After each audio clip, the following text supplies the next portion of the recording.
Are we live? What's going on, everyone? Thank you for tuning in again. I know you guys are probably jumping over from the Rolling Thunder podcast we were just doing. And let's just hang out and have a good time tonight. I wanted to go over a few things other than get to your guys' questions. It's always an Ask Me Anything. You know, we're here to answer some questions and hang out and have a good time. Now, the title of this live is just Does Nostalgia Blind Us? I want to know what your guys' opinion are on this, because I tried putting up a post from Facebook, and then the two screens were messing up the intro video, so I'm probably just going to see if I can get to it. But regardless, I have the equipment here to show you guys anyway. But I made a post, and it was over the two kickers from 1996 and 2020, 2021. And a lot of people were the fans, they like the older ones better. And, you know, I even feel the same kind of way. Sometimes it's growing on me, like the new Solo X. You know, I love the old school ones. I love the look of it. Now, is the nostalgia blinding me? What do you guys think about that? Do you think nostalgia has a little bit of, you know, the placebo effect? That's kind of what I want to talk about today, other than you guys' questions. Check my mic level. Do I sound too loud or not loud enough? Audio is off. Oh no.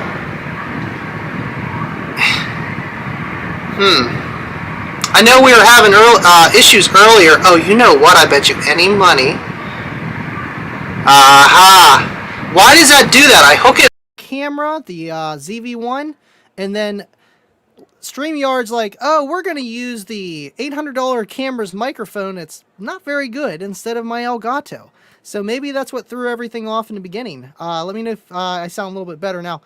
Blasting us out. You know what that is? That is the fan going in the background of that camera to keep it cool. So yeah, that's that. Thank you guys for letting me know. I should have checked that before I went, because I was using the GoPro for the last live. There we go. Much better. Now too low. What do you mean? You mean turn up the gain or something here? What's going on?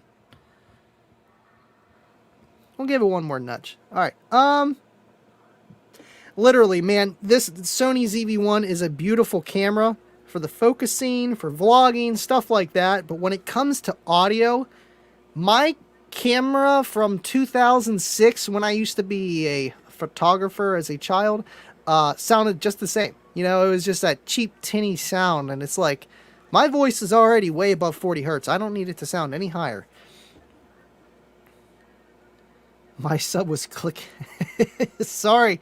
Yeah, that happened whenever I went live with Vega. It's for some reason, since I've been messing with the Sony ZV-1 in the settings, for some reason the mic is trying to be used for the live stream. So in doing so, there's like a reverb, and it's picking up the fan that's 2 inches behind it. And we don't need that. It sounded like a 1930s hype man. I can't. There we go. I'm 45 years old. Nostalgia has nothing to do with my car audio preferences. Is that a wink? I feel like you're winking on that one. I mean, at least for me, I don't know about you guys, I feel like nostalgia does play a part in a lot of things that I buy, at least recently. You know, like how I went and bought my first real loud setup, the duals, with the plexiglass and stuff, and a lot of other equipment that I have. Like this amp that's going to be up next. Thank you to my Patreons and El Fuego, and a few others were voting on the amplifier that we do for the next dyno. This is the Sony 444. This is from like 2002. This thing's very old. Now you can see it's got 40 amp fuse on the front there. There we go. 40 amp fuse, four channel. Got high level input, RCA's in and nope, just all four. Obviously you'd need all four for a 4-channel, and kind of basic crossovers. Let's see, 80. Yeah, see, it has like the 80 hertz. I know Sony was notorious for that. It was either no crossover or 80 hertz. But I mean, at the end of the day, you could still use your head unit like we talked about on the Rolling Thunder with crossovers.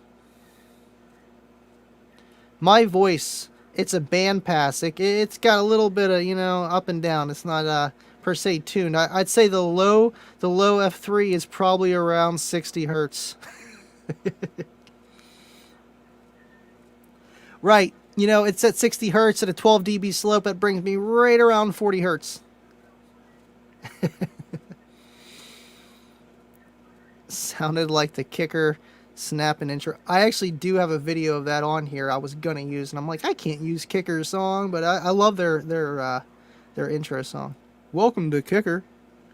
Y'all know the rest. Let's see here. Nostalgia has a huge part in what I choose to collect for the most part. However, Rockford Fosgate is pretty cool. Right, and I feel like nostalgia does have a strong suit in what brand you go with and continue to go with. And that's another thing I want to go on. You know, are their products better now than they were then? Or was it just, you know, they're better then and they don't make them as good as now? What do you guys think? I know that's kind of a vague question, but let's get some vague answers. Because I know a lot of people, like, let me pull these up here. Because this was the first speaker out of the two that I posted when I did the comparison. Might as well just bring them both up. So we got the Kicker Comp RT, which this is a totally different kind of driver. It's a shallow mount, and as you can see, it's, well, hold on. It's even smaller. It's even smaller than this old school one, which isn't whatever, but it's not really a shallow mount driver, this one. It's a regular driver. So there's that, but still, between the two, people were very, you know, like, man, this one is so much better. I want this Kicker. I think it performs better in a way, you know? And, I mean, there are some variables, there are some differences, but, I mean, I think this one might be a little bit louder watt for watt. It's just a different type of driver. It's a lighter driver, more efficient. Speakers back then, they didn't require a ton of power because there wasn't a ton of power available, and speakers weren't really designed in that way. What do you guys think? Which one do you guys like better, the newer one or the older one? I don't mess with 8s. I don't want to run 4 to be loud enough. Right. I mean, I think with like pickup trucks and stuff, they're perfect for that, to fit under the seat. Otherwise, you might as well get a pair of 10 or 12s. I stuck with my early 2000 L715 about 4 months ago. Took a lot to buy a different brand. I believe it, man. And I want to know what you switched up to or switched down to. Let me know what you got. Autotech's not bad, man. I mean, I just wish they'd rate their amps a little bit better. But they last. They last. I've always liked Soundstream, but the price point wasn't so nice. Soundstream? If that's the same Soundstream I'm thinking of, like the Tarantula series and stuff, I think they're pretty budget, but I know they have bigger woofers. They have bigger woofers. I forget what they're called. Oh, shoot, that's going to kill me. But they got, you know what I mean? They got like the Sundown X versions of their subs, too. They're not just budget-friendly stuff. El Fuego, nostalgia bug in car audio has cost me 5 figures by now. I believe it, man. You know, we're all in the same boat, I feel like. Absolutely. Which one? 25? What's going on? Welcome to the chat, buddy. You like the old school one? Me too. I think like the dust cap on it and just like the simplicity factor is really cool. I know with like these headphones here, they don't say Kicker.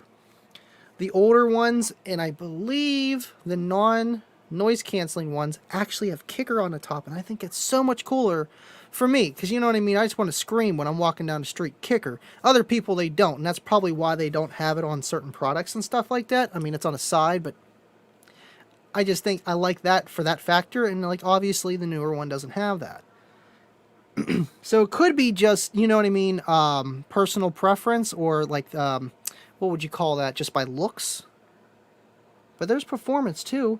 Let's see. David, I do believe the products today are better. They are just modern, and it's difficult for some of us old heads to embrace that. Absolutely. And I think that's the oil in the gears right there, where you don't want to say that it's better, but you kind of know that it can be just as good. I feel like some companies could be, you know, cutting back on some QC, quality control, and stuff like that, and it's not so handmade per se. And some might fall through the cracks, but I feel like if you had a time machine, that you could go back to 1995 and you'd see Kicker, swamping the lanes, just killing competition, and you sit in one of their cars, you'd be like, yeah, this is loud. You know what I mean? Like a 148 on the current term lab, you know what I mean? It's probably doing pretty good, and it's probably one of the loudest cars there. And but you take that to a competition today, and it's like, well, that's a nice system you got there, and it's almost like there's no comparison. So it's really hard to compare the two whenever you're saying old versus new, because it's like comparing apples and oranges, man. Times were different. Not saying that it wasn't great for its time, but like a lot of people, whenever they say, I wish they brought back the gold letter series kickers, or I wish they brought back the original kicker from Stillwater, go grab a kicker comp. If you look at the parameters, they're not far off. You know what I mean? Low FS, light drivers, 150 RMS for a 12. You know what I mean? You're going to get around like the same Q factor, close to it. You know what I mean? Can work in a small box, but likes a big box. They really didn't go off the beaten path too much. So when you go and buy a brand new kicker comp from Walmart or Best Buy, you're really getting what you used to get, maybe a little bit different, but it's hard to compare it because then you've heard other systems that are louder. Woofers that take 500, 700 watts of power, and you're like, wow, that's really loud. And then you go back in your nostalgia mind and remembering that system was really loud. So I feel like nostalgia can be a little bit of rigged. You know what I mean? Just a little bit biased. Tell me what you guys think. Old school is best. Oh, you went to Sundown. What's going on, Travis? Thanks for joining. Went to Sundown. I hope you added some more power. I bet you it sounds pretty good, though. Well, we got lots of comments. We got a super chat from Jeff. Hold on, let me get to that, guys. I was going on for a little bit there. Jeff Wallace, $10. Thank you, buddy. Appreciate it. Little something to help support your channel. Appreciate it, man.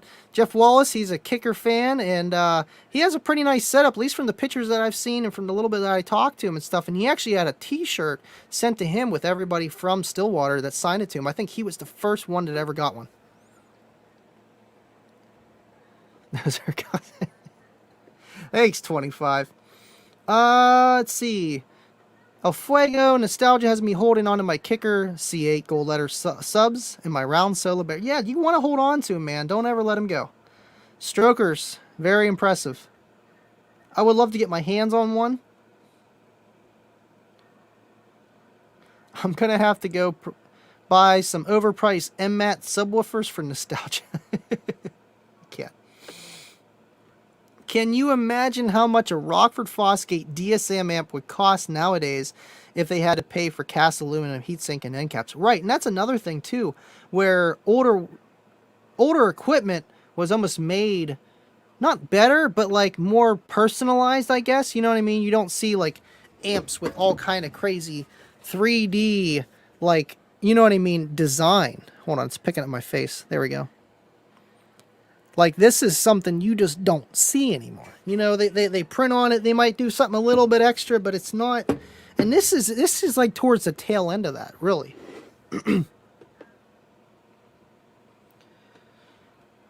Today's subs and amp will pair in comparison to future products. Absolutely. That's like anything, man. Everything keeps moving up and getting better and better.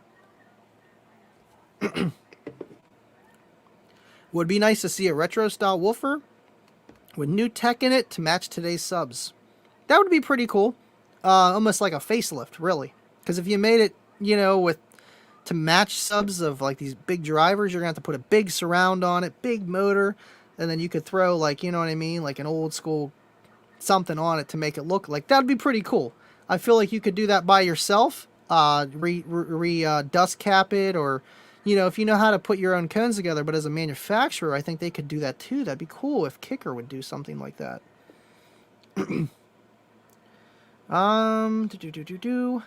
Bobby B! Andy, the EB300 BTs I won were defects. I called Kicker and they're mailing me out a pair of 400s. I like the 400s. Those are the waterproof ones. I don't have those.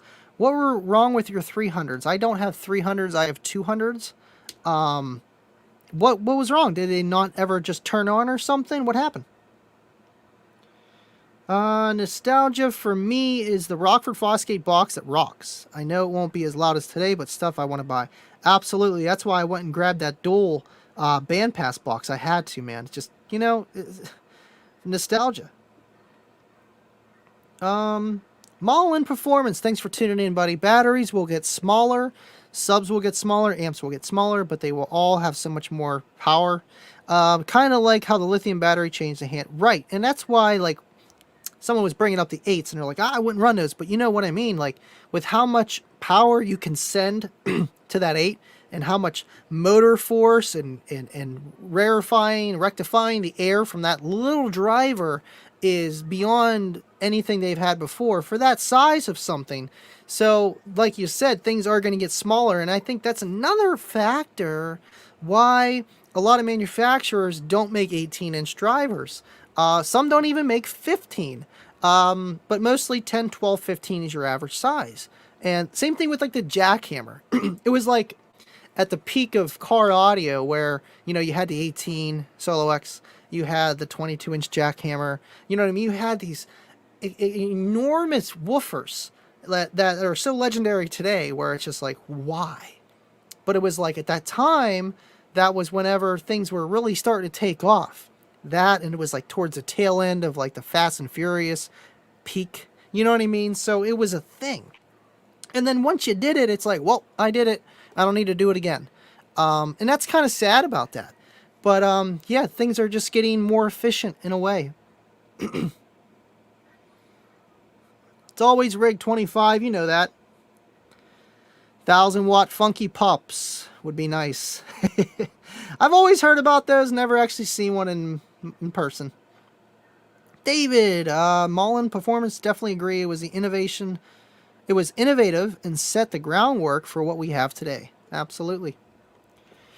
25, big question. Andy, will you be upgrading the Solo X and Solo X amp for Cookie Monster 2.0? Man, if I said what I was going to do with Cookie Monster, I would literally have Steve Irby like knocking on my door, and then I'm going to be like, did you watch that live last night? You know what I mean? It's going to be bad. We don't want to do that. But I do have plans for it. And I am, obviously, they've hinted it enough. With the L7X, they're going to have a bigger amplifier. I will have the bigger amplifier in that car regardless. And that's as much as you're going to know. Now, with the L7Xs, I'm definitely going to run whatever they got and whatever they'll send me, and probably either 212s or a 15 for Kayla's car. Absolutely. I really want to get a quad box for the Pilot soon. I was talking to Kayla, and I'm like, we're gonna throw in this little 8-inch Comp RT, and then like I'm gonna leave the amp and everything so I can like check it out and see what's going on. And, if I need to tweak anything, I'm gonna leave the amp accessible, not behind the panels of the vehicle.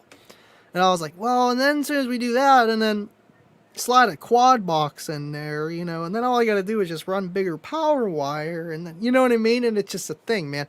I would love to have one of those because I feel like it would fit behind my second row, no problem. Not the third row, obviously, it ain't that big. But the quad box is cool. Those are my plans, maybe. What's going on, Deviant? Thanks for tuning in, buddy. Got lots of comments tonight. Keep them coming, guys. I'm not trying to skip anybody, trying to get through them here. I was wondering that too. Want to see how a Solo X would be in his setup. Well, I have the Solo X. I have the 2007 version. Yeah, I wish I could tell you guys more. You know how hard it was to not tell anyone that there was a Solo X coming out for like 2 years? This information I can hold back a little bit longer, Just give some winks, IDOM, you actually guessed my DBs a while back. Nice. About to re-ohm them if you want to try again. 2 Sundown X12s, 0.35 on Assault 4K. Wow, so you're probably getting all 4,000 watts out of that. 4.5 cubes, 34 to 36 hertz peak, 8-inch Aero, 270 with 100 amp lithium. Nice. What kind of vehicle? But let's see. 212s, clamp at 4K, Man, you should be at like 51. 51. I'm going to say 51. Nice setup though, dude. That's awesome.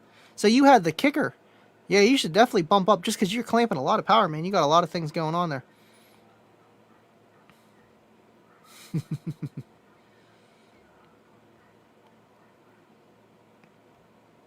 14.4 volt talk is in the house.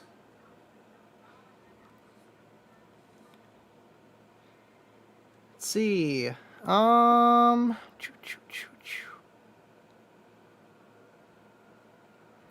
Jeff Wallace, I am completely redoing my whole setup, and I will post pictures of it featuring products from Kicker and Hi-Fi Vega. Awesome. So I'm guessing you got the Big 3 kit from Vega. That's cool, dude. Also, Bobby Gately and Steve Mead products. Ooh, I'm interested on that. That's cool. Thanks for sharing, Jeff. Nobody said a word about MTX. Jackhammer! Let's see. Got lots of comments here, guys. Tech Master PEB shirts for nostalgia. Absolutely. I like his music, man. I mean, I feel like every bass head has kind of heard his music at least one way or another. You know, if you're over the age of 28, 29, you know, you heard of it. Especially from the LimeWire days. I was bad for that. You know, I wanted bass music. That's what I got. Sandy emailed me about the shirt I won last Tuesday during Kicker during a test on Facebook. Got to pick the Kicker shirt with 2 L7s on it. Kicker for the win. That's awesome. That's a black and white one, dude. That's awesome. That's awesome. I remember I missed that. I was at Walmart and like I try not to check my phone 24/7 and I pulled it up and it said Kicker is live and I'm like, really? So I clicked on it and I literally caught the last 3 seconds of it and then boop. I'm like, darn it. El Fuego, Kip just sent me a text. Solo X 5K and 10K are in transit for spring-summer delivery. Uh-oh. Uh-oh. Uh-oh. You know more than me or something here? Let's see.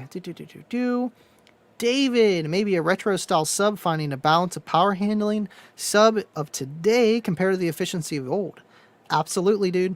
Absolutely. I think that would be key. Not so much just super efficient where it needs only 100 watts, but something maybe in the 5 to 600 watt range that can get down and that can, you know, work in today's standards of power handling. Doesn't need a lot of power, but can take a little bit more. And it's going to last a long time and looks, you know, retro. I think that's a good idea. Got to find that happy medium.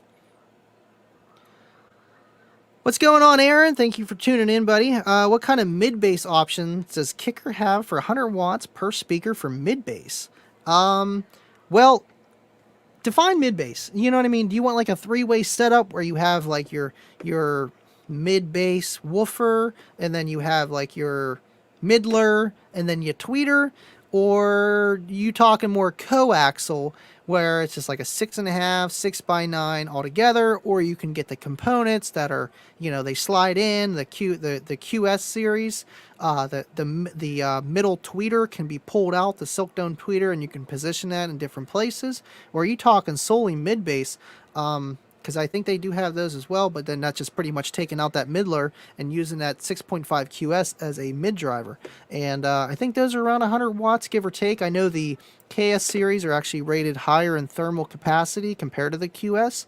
Now, sound quality, I've heard both, but I mean, I've heard both in like, you know, like screaming 145 dB, you know, loud, not SQ stuff. So it was really hard to tell the difference between the two, and they were both about seeing the same power, and they pretty much took both.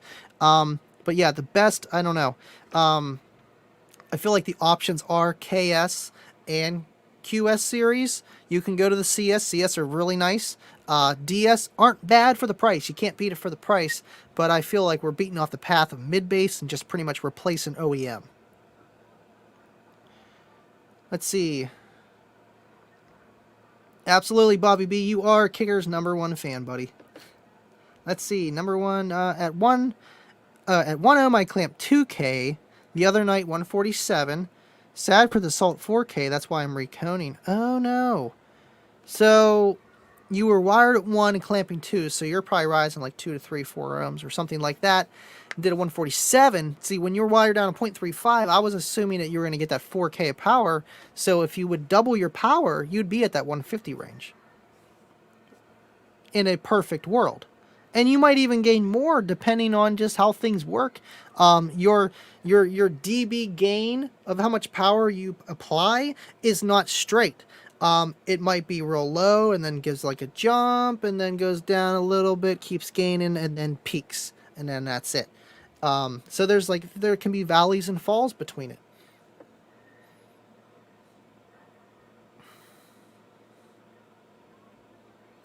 Yeah, if they brought me on to Pimp My Ride, that's exactly what they said. I heard you like Sesame Street, so we built you a huge Cookie Monster themed car with a blender for your smoothies. But don't worry, we forgot to change the oil.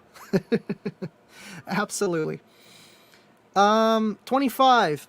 Andy, question: does YouTube moderators join the stream, or is it bots who erase comments? Just wondering. If someone reports it, that's all computerized. Now, if it's Kicker, totally different story. They got like 10 people on it that can jump in and delete stuff. Now with me, it's just I'm by myself. Now moderators, I think you can add stuff like that. I know TikTok you can. I've never messed with it, but I believe you can if you have moderators. I mean, that's kind of what they would do. But I feel like a lot are bots. They have like trigger words. And if someone reports it. Okay, Aaron, you said two-way setup with a 6.5 and 1-inch tweeter crossovers.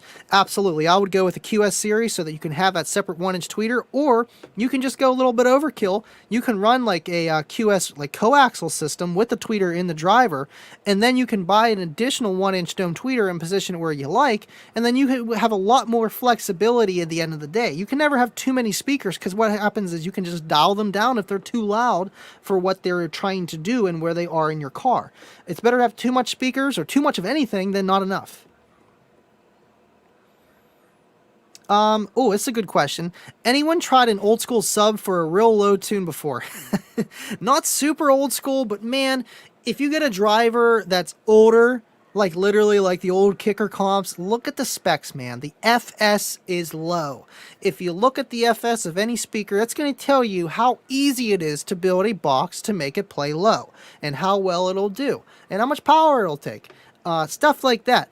But yeah, absolutely. I think you have a better chance of playing lower frequencies with older drivers because they have lighter and weaker suspensions, making the woofer move more freely. And then if that woofer reacts well in a big box, 9 chances out of 10, it's going to work well in a big box with a low tune. And then you can get some pretty crazy results from very low power. But then at the end of the day, you won't have that much power to be able to send it. You reach mechanical limit quicker. Why do you think drivers are becoming bigger and stronger? Then it's harder to get lows. So what do? You add more power to it. You make more subs. You know what I mean? You see it in the lanes. And that's kind of where we got to. That's why I kind of knew how to get pretty windy on nothing. And then whenever I built Cookie Monster, I'm like, well, it's the same concept, just a little bit bigger, and I just went really big and tuned really low for how big it was.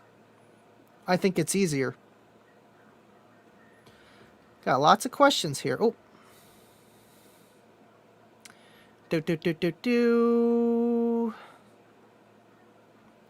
El Fuego, he's talking to Aaron. I have the KS 6x9s. That's what I have too. I love them. Midler components on 150 RMS sound fantastic. Absolutely, man. I love the KS series. I have KS 6x9 coaxials in the doors. And then I have 3.5-inch coaxials in the air vents. And I'm actually going to make that look really nice for the season. I kind of just moved out the air vents and put some shag around it. I'm probably going to shag my entire dash. I'm just tired of messing with it. And then make it so I can replace the speaker in case it blows. But it's pretty easy now. I've done it a few times because this is actually the third set I've had in there. It's just, whenever you get excited, you throw new speakers in and you're like, well, I'll be okay. And then you kind of tune it a little bit too much for what they can handle. And you blow a tweeter. But now with the new KS series, the new KS 3.5s, They actually have a separate capacitor on top of the tweeter, which is really nice because then that actually limits some power and limits you from blowing the tweeter. More so than none.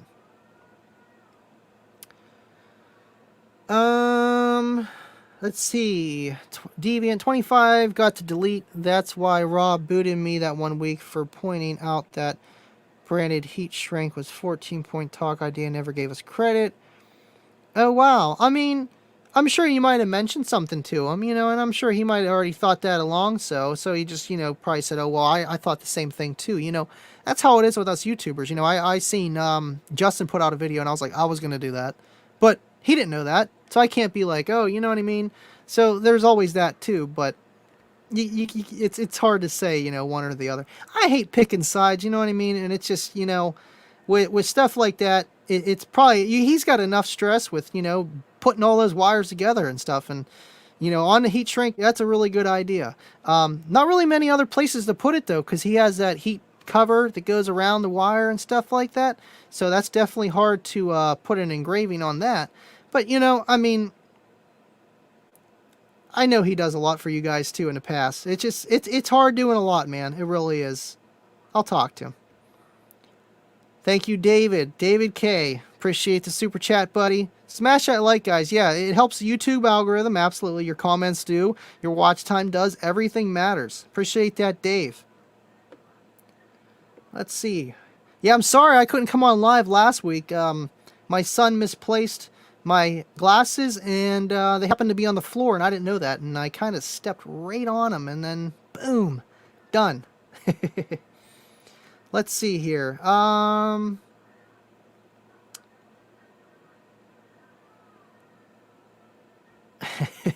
Andy needs 2 moderators on his stream, maybe a 2-man company. I know, that's what I was telling Scott for the 25 hertz, or for the 25 hertz of life. Listen to me. For the Rolling Thunder, because you can do that now. You can actually add a moderator, per se, on here, and I can throw up comments, because I know it's hard keeping a conversation and reading the comments and stuff like that. So, I know they do that now. Now, but I appreciate you guys tuning in. If you guys have any other questions or things you want to talk about, I feel like we covered the nostalgia stuff pretty early on, and there wasn't too much to go on it. But, I feel like nostalgia does have a toll in it. Yeah, what's going on, Justin? Thanks for tuning in, buddy. I wasn't talking about you at all, I swear. Tappy, likey. Appreciate it, guys. New comments. DIY. DIY is in the house. You gotta love the 12-volt talk, man. I feel like they are the OGs when it comes to car audio podcasting. Who else has done more and continuously? Because I know there's Everyday Audios. They were doing that for a good while, and then I think they quit. I don't see it anymore. I like them pretty good. Brett and, I should know his name. Awesome people, though. They're very knowledgeable. But it's just crazy, of having a podcast that long. I thought your glass is cracking. I mean, we can go with that. That's actually what happened. Yeah, I was just playing some low frequencies. Wasted information stuff, and that's what happens, man. You got to be careful. First, your mirrors fall off, and then your stick shifter just plops right off, and your door doesn't shut like it should. Next thing you know, your glasses are just falling apart, breaking, shattering. Has nothing to do with anything else. But I glued it back together. We're running for now. I just won't go in my car for a while. Oh, you must have just tuned in, buddy. No, it was nothing bad. Don't worry. We were just talking about content and stuff.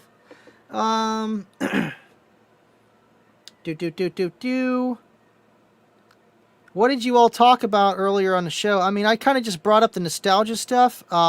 Pretty much, does nostalgia blind us in a way where, we might think the product was better then than it really was?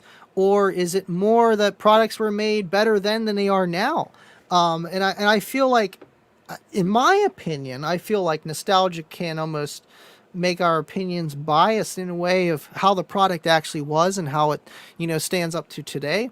Because I just see comments all the time where, oh, like, I hate bringing it all up all the time, but I see it. I run Kicker Club, and people are always like, man, the older stuff, I loved Kicker when it was Stillwater.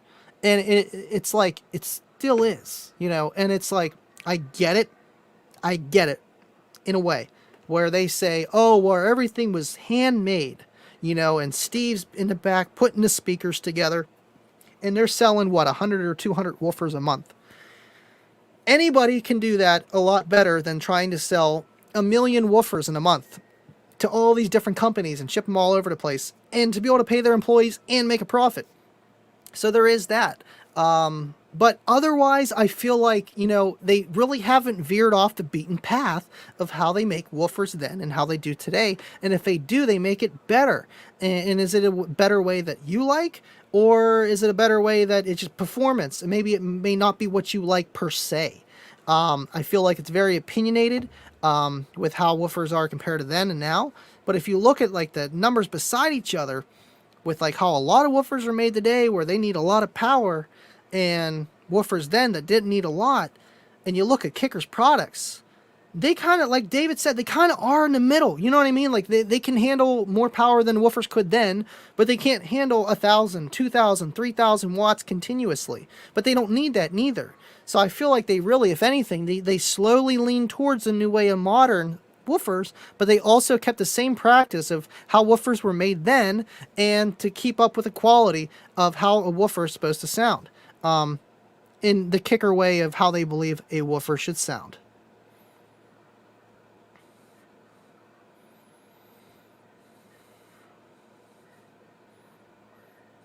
I like Orion too, man. I feel bad with what's going on with their business. El Fuego, question. Can you explain your setup for amp testing? Specifically, the device provides the computer output. Okay, so I pretty much use this laptop here. I bring it over to my test bench. It's my grandma's old table that was in the middle of her living room, and I use it for my test bench, and it works perfectly. So obviously I have the radio, and then the power supply, the Brand X power supply, 100 amp power supply, and now I have the JYHP40 as my power bank. And then I just have the battery delete as pretty much a top post terminal, so I can connect everything there instead of on top of a lithium battery. Now with the computer and how it tests, it's pretty much just an SPL lab software, and that plugs into USB, goes into a USB type A, I think. Yeah, it's A. Big fat old school kind, like for a printer. And that goes into the SPL lab box. And then outside this box, it has Ethernet cables that go to a clamp. It's a DC, or it's an AC clamp. It's an AC clamp, and it's got 2 probes, and then it's got the actual clamp hook that goes around the wire. And that's how you read current and power. So you put the wire around the speaker terminal, not the power wire for the amplifier. A lot of people do that. When I'm in the lanes, they got it hooked around the power. I'm like, I do this. Like, oh yeah, hook it around the power wire of their amp. And I'm like, no, you can't do that. It doesn't work. That's how you measure, DC draw, not AC. We need to figure out how many watts your amp's making. And I put it around the speaker. They're like, oh, I didn't know that did that. I'm like, yeah. So you hook it around the speaker wire, just one, doesn't matter, either one, and then technically negative, but either one, it works. It's alternating current. So then you go and take the other 2 leads and then tap it into either the amplifier or somewhere along that wire to get the AC voltage.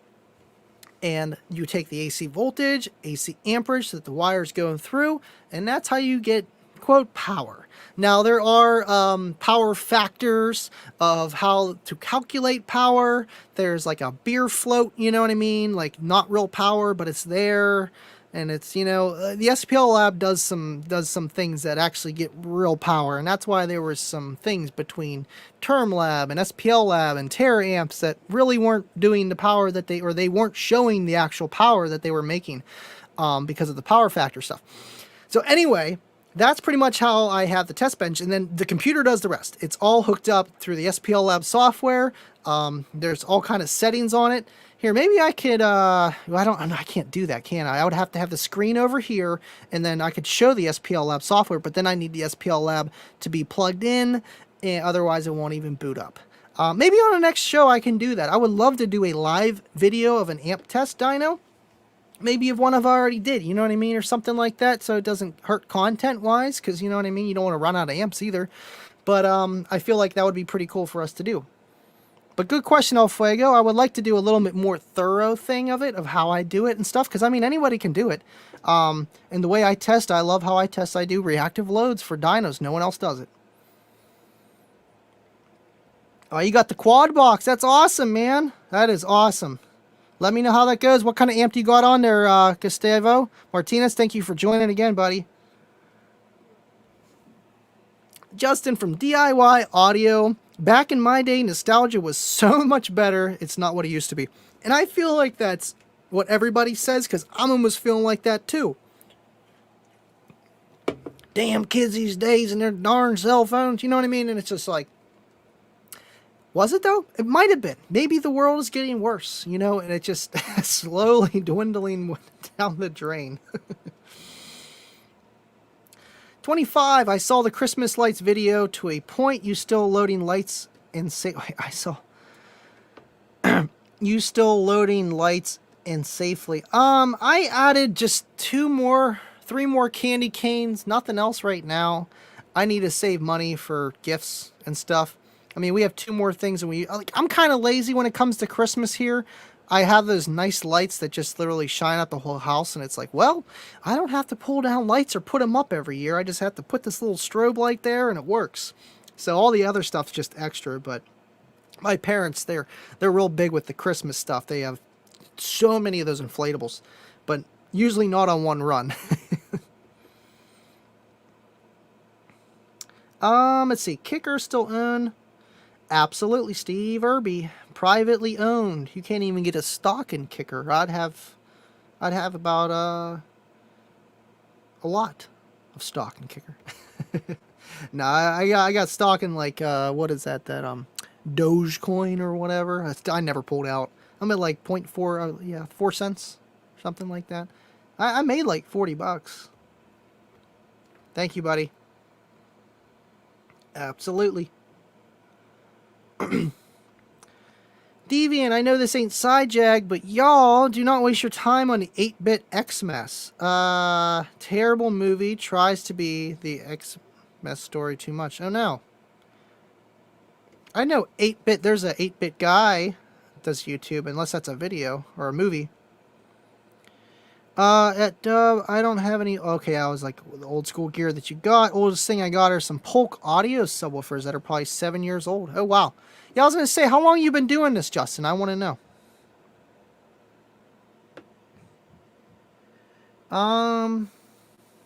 25. You know the difference between copper and purple copper? Purple copper is copper, but dirty, but outperforms CCA and close to pure copper. I have no idea. You'd have to ask Vega that. He would probably know a lot more than I would on that, or Kip.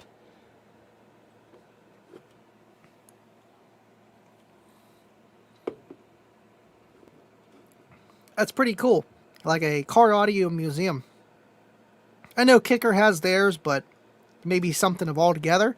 I feel like that's what SEMA and like other car audio companies try to do sometimes, but I feel like they veered away from it, you know, because just how things have been.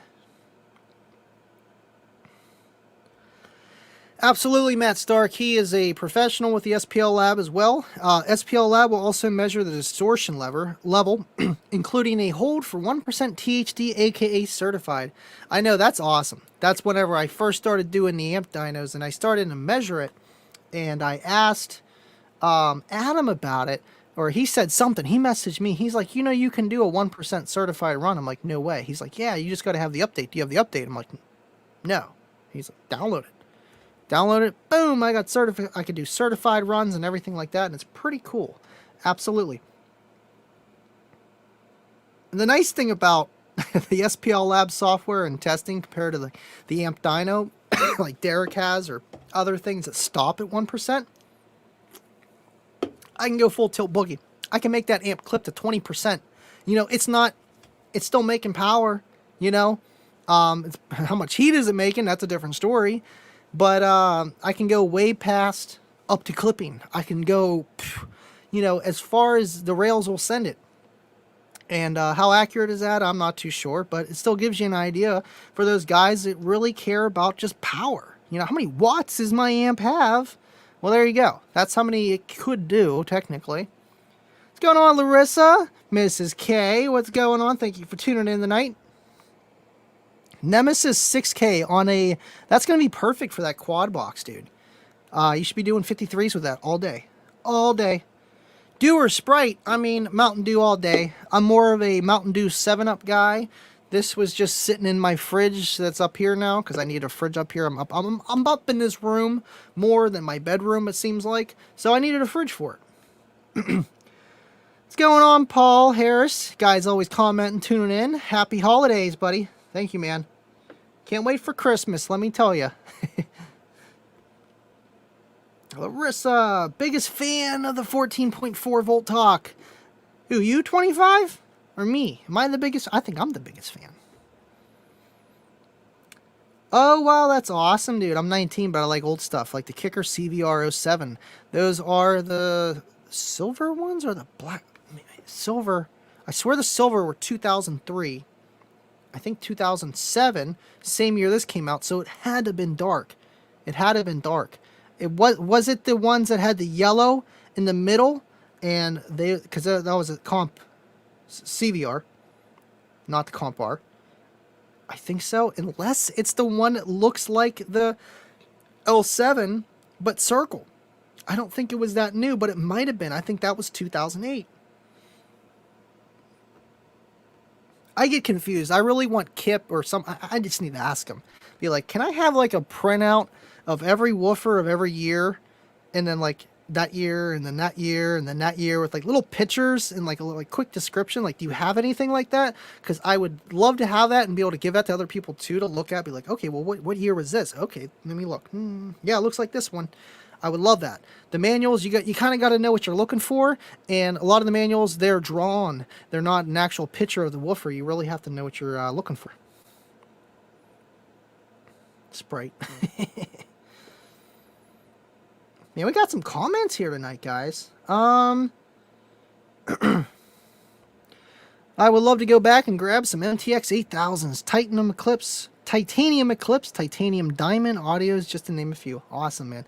I know I like the titanium looking Rockford Fosgate T2s. Those were the woofer to have. Tinkered with it back in the 1990s. Started building home speakers in 2015.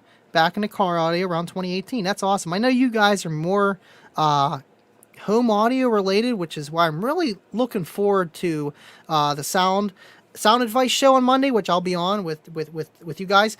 And because I started in home audio too, but I never really dove deep into it or built my own speakers. And I know home audio is entirely different than car audio. And I know like how you tune really low and just, how a room rarefies sound compared to a car. And, speaker placement. And there's still the same sound staging and stuff. And like, rear sounding, up sounds, like coming down and all that kind of stuff. I want to learn a lot about it. And it's pretty cool. But yeah, dude, that's awesome, man. So you started in the 90s and then pretty much just, stuck with the home audio stuff. And then now you're really into the car audio because you got to be, because you're hanging out with us. Now, thanks for tuning in, Justin. Appreciate it. I will see you guys Monday. We're going to have a blast. Monday sound advice. I don't know what channel it's on, if it's on yours or not. But yeah, you guys got to tune in. Just, YouTube sound advice. And we'll be on 8:30, right?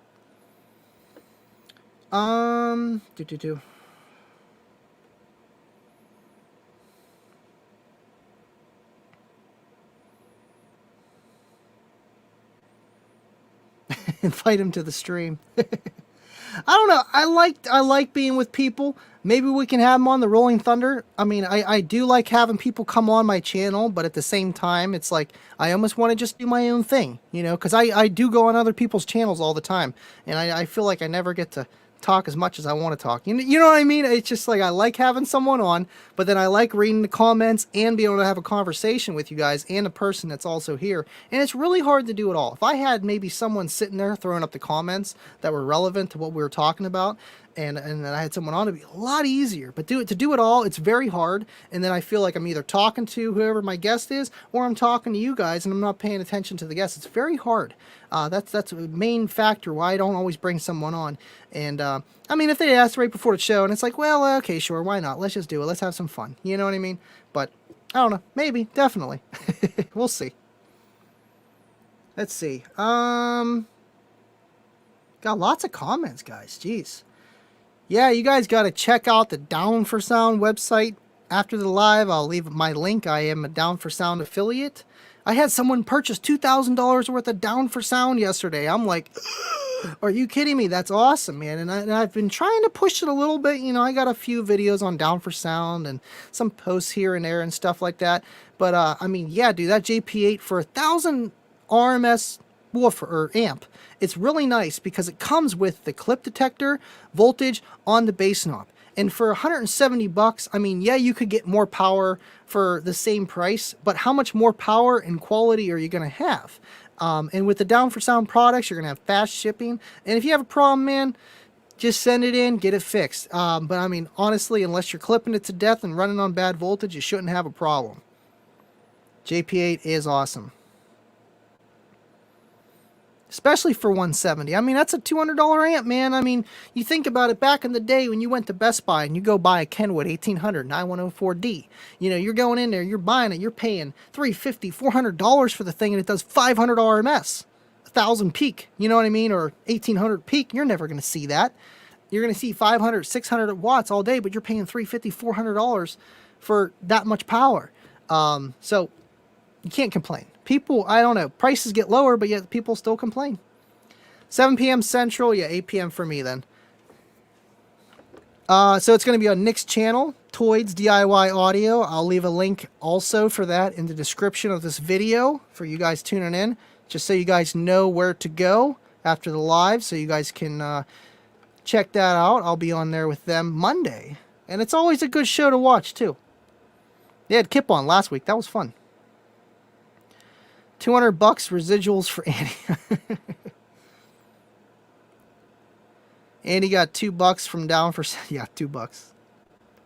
You know, when I talked to Jacob about it, and you know, I really wish that the Down for Sound affiliate program would give the customers that are buying from me a discount, because you know, I look at things like, you help me out, I help you out. But it's like, you're helping me out and I can't help you out. Yeah, obviously I get a cut, but the customer doesn't get a percentage off or anything. You know, it's almost like I'd rather take a smaller cut and give the customer a bigger cut that I'm getting, so that they're getting a discount. I'm still making money. Yes, I'm still doing footwork, but yet I'm going to have more coming in because you're getting a discount. Now, does that always happen? You don't want to sell yourself out, but at the same time, that's business. So there's always that. But I mean, just got into it and he just started it too. So, you know, who knows what to come. That would be awesome for them to do. But I mean, at the same time, their prices are already pretty low to begin with. So you really can't complain, especially for like the power wire, all the cables and the stuff like that. And who knows? Absolutely. What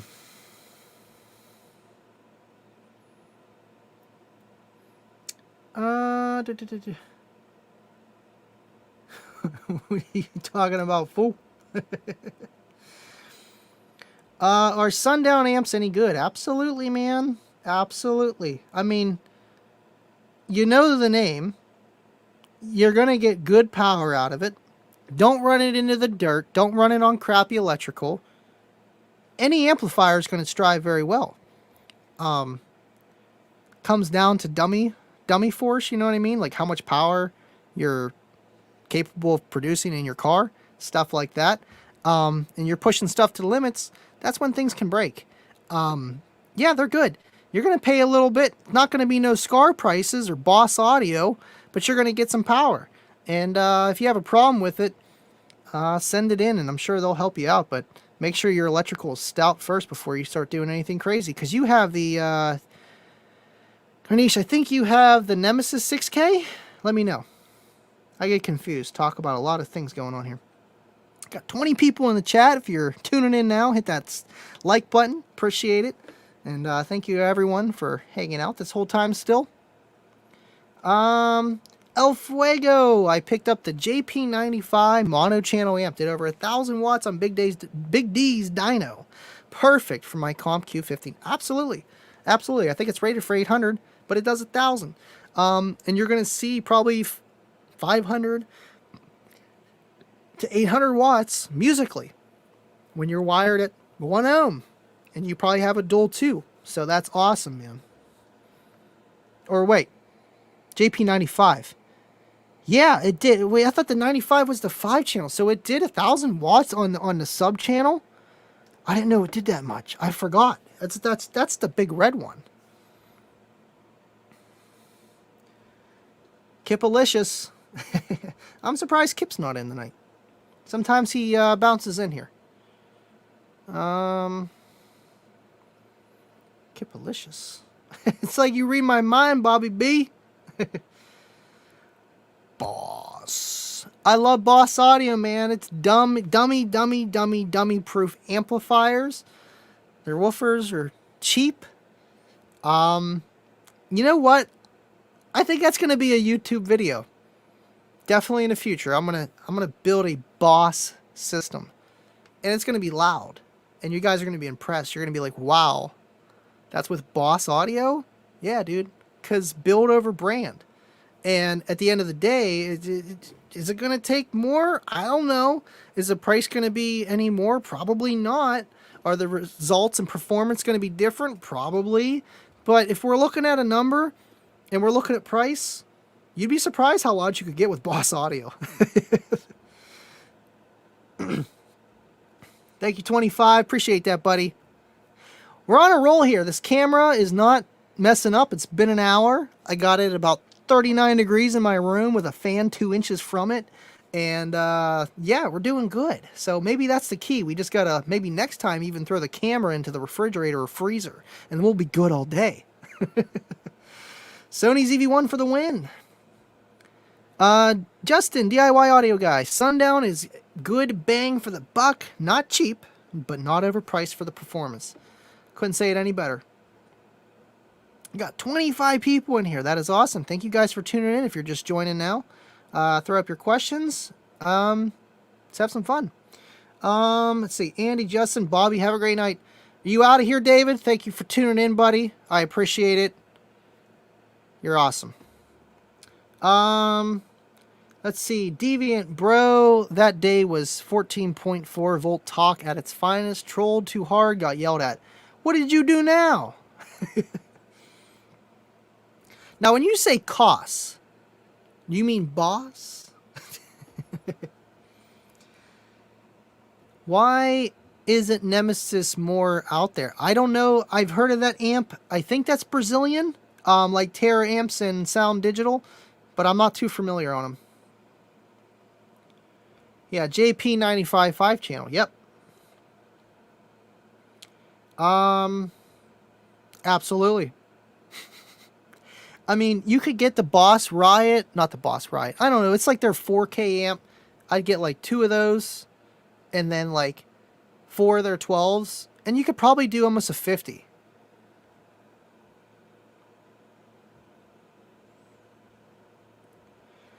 I don't know how Hyphonics is more out there. To me, Nemesis sounds better. Hyphonics is just a well-known brand. I know them very well. They've been around for a long time.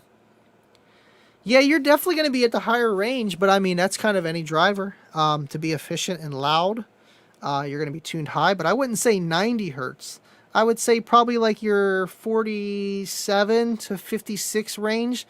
And if you're really talking SPL, yeah, you'd be in the 60s or 70s, but you could get decently loud, build a system that, you know, Clamps around 2,000. You got 4,000 of headroom. You got 412s. Are they going to be able to take it musically? Not for long. But a burp, absolutely. Throw in an SUV, a small SUV, you'll be doing 47s to 49s with some Boss audio, and people are going to be looking your way and be like, what? You know what I mean? Because then you're going to be paying like what? $200 each an amplifier, $400 an amps for 2,000 watts. That's about the going rate, right? And then you have 412s. You're paying $60 a pop. That's $240. $650 plus your electrical and your batteries. That's, to do a 45 plus, that's pretty cheap. Now, how low can it play? What kind of enclosure can you put it in? And how much power can you put it on? There's a lot going on there. Kip, I knew you were on here. Always lurking. What's going on, Kip? Thank you for tuning in, buddy. Thank you so much. DIY audio guy. Boss has a very specific niche. It works in its niche right. Absolutely, man. I feel like Boss is kind of overrated, just like their amplifiers. Or underrated, should I say. Let's see. Yes, Kipster is in the chat. When Kip comes in, everybody knows. Absolutely. Happy Friday. Say his name 3 times and he appears. You're right. I think we did say it 3 times. Gustavo Martinez, I have a Boss 8 and a small 1K Boss in my mom's car, handmade box, OFC wire. Nice. A Boss 8 on a small Boss 1K. So the Boss 1K does probably 300 watts on an 8. That's not bad. It's a nice setup, and you got OFC and a custom box. I bet you that sounds actually pretty good, especially for your mom's car. That's cool, man. I bet you she likes that. Yeah, smash that thumbs up. Appreciate it, guys. I'm a modern day Beetlejuice. Beetlejuice. Let's see. Keep smashing that like, guys. Just over and over. YouTube's like, okay, we'll push his video. No problem. 6 degrees of separation. Yo, what's going on, SJC? Thanks for tuning in, buddy. I like Brazilian something, but not the amps. I can't. Let's see. Got me a JP95 and another JP8 last week. That's awesome, dude. That's a nice setup. So you got the 95 5-channel. Let me guess. 4 channels for your doors. Maybe 1 channel. That's subwoofer channel for like maybe some kicks in the door or kicks in the floor. And then a JP8 for like a woofer and in the back. I think that'd be tight. Oh, come on. A 150 is a 150, man. You know? If we're just looking at numbers. I understand, Andy. I grew up in Northwest Ohio, shorts and tees until the temp is in the teens. Absolutely. There was always that kid, and I was one of them, going to the school bus wearing shorts when it was snowing. You know what I mean? till the last dog dies. I know you probably like it down there. A little bit warmer weather down Oklahoma compared to Ohio and PA. Aaron, I would be curious to see a performance difference between a Solo L7 and a Digital Design 9500 SC sub. Right. The best way to do that would be throw it on a clipple, look at the tile small parameters. You can look at it that way, just by box specs and specifications. But then, like real world testing, it really depends what you're trying to get out of it and how the woofers are designed and what they can do better and what they're not as good at compared to the other. And that's the thing where it really depends your build and your expectations of the equipment and what you're looking for and for the budget. There's a few things you have to align, and when the stars align, that means you enjoy your system for what you paid for it, hopefully.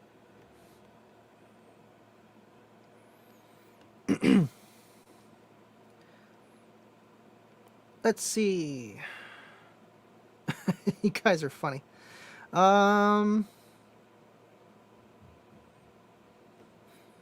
He's claiming it's 39 degrees. Yeah, because I got the AC on, so this camera doesn't overheat. You know how it is with those amplifiers when your voltage just isn't that great? But, so I messed up. when you're testing something, you don't do two variables at once, but I did today. I put a bigger power supply for the camera. I went from 1 amp to 2.1. So maybe the better power supply is helping with the voltage in keeping the camera cooler, or is it because I have the air conditioner on and the fan on? I don't know. We'll have to find out next week. See you guys. No, I'm just kidding. But for real though, when you test something, try to keep your variables limited as possible so you know what helped and what didn't. It works with everything in life. I love troubleshooting stuff, but with this camera, I'm just getting fed up. I'm just throwing all my money at it. You know what I mean? Some people do that with car audio too. They just throw all their money at it to hopefully it fixes it. Sometimes that works, sometimes it doesn't.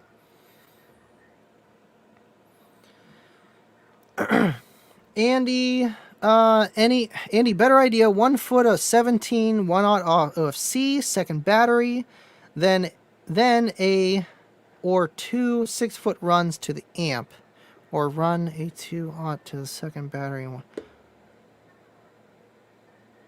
I'm confused. Okay, so you got your 17-foot run, second battery, then a 2 6-foot run to the amp. Okay. Or run 2/0 to a second battery and 1/0 of 6-foot run. If you run 2 runs of wire from one thing to the other, it helps, but at the same time doesn't really help as much as if you would just double the gauge. I know that. Just like pie and pizza. When you buy an 18-inch pizza, you're going to get more than you would for 2 12s of pizza. You know, you think, oh, well, I'm going to get 2 12-inch pizzas. I'm going to get more than this 18-inch pizza. Haha, guess again. Doesn't work that way. Same thing with gauge size wire. Boss isn't high-end at all, and they exaggerate the crap out of their numbers, but for what it is, it's pretty damn reliable. Right, and that's the thing. You know, I've never seen people come to me like, well, my Boss amp quit working. What's wrong with it? I've never heard that. And it's like they almost are dummy-proof in a way. Even whenever Derek did that one video of the Boss, and he was trying to blow it up, and then he literally had to throw just a bunch of speaker wire, just copper into the amp to get it to blow up. You know what I mean? Just to short out.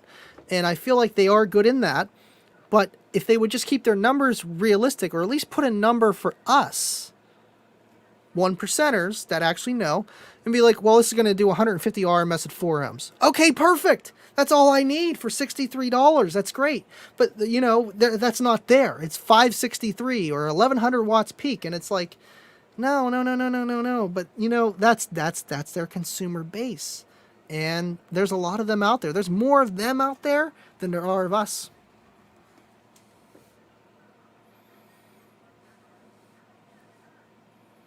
Let's see.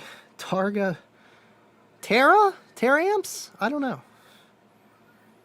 I just don't get... Man, we got a lot of comments here. It's awesome. I just don't get how Boss can claim 1,000 watts per sub on a 1-inch coil. I mean, that's peak rating. Their RMS ratings are out the wind too. But if you match their amp values with their... Sorry, my cat just walked in the room. Their amp values, like RMS, and you match it with the RMS of the woofers, it works. You know, you throw a 1100 watt Boss amp on a 12-inch 1100 watt Boss sub, it's going to do 150 to 200 watts continuous, and that's it. And that's what the woofer is going to be able to handle. So whenever you stay within the equipment brand, it works. Otherwise, it doesn't. It could end very badly. 55 in Stillwater. That's nice and warm. Get out, Smokey. You know what? This cat, I have this room pretty much blocked off everywhere. But yet he army crawls underneath the one of the dressers I have. Like literally this much space. I don't know how he makes it through there, but he does. I watch him all the time. All right. Let's see.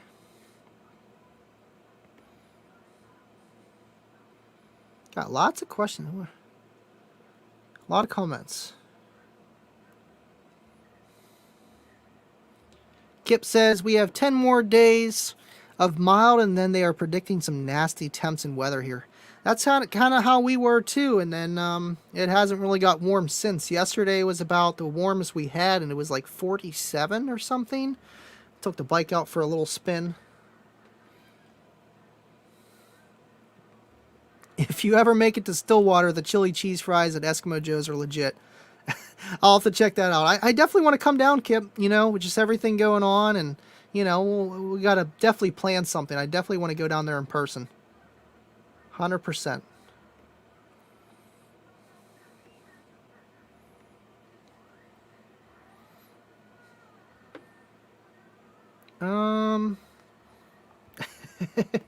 Yeah, this is Smokey. Say hi, Smokey. You're about a year-old Siamese mix. I actually found him at where I have my Team SP Loud sound competitions. He's a stray, man. Well, he's at home now, but you know how that goes. That's Cool 9. Thanks for joining the night, buddy. Andy, do you think 2 kicker comp R8s in a ported box to Spec would keep up or surpass comp 12 sealed? Not enough room to go ported with dual 10s or 12s. I mean, that all depends on a lot of factors. But outperform with this kind of question, I'm going to give you this kind of answer. Yes, I feel like the 212s, even though they're in a sealed box, are going to be louder than the 2.8s in a ported box, just for sheer size and output. Now, are you going to keep the same amp? With bigger woofers, they might require a little bit more power. Stuff like that. So you got to keep that in mind in the vehicle, and how big that sealed box is, and if it works well with the drivers.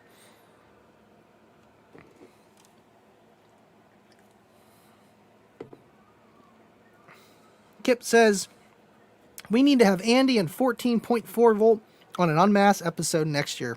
Absolutely. We got to get those guys on one of these podcasts, and I know, Kip, you might be the man to do it. I tried. No bueno. You got to get them on there. If they come, I come. I come, they come.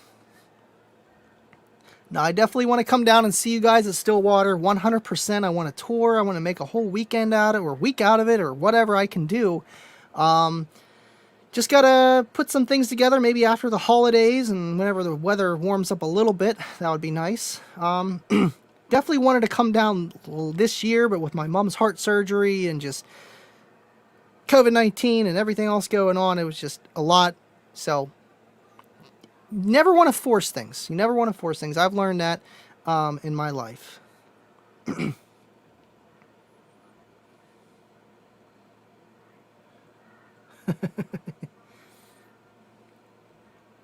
Andy, what region of the world are you in?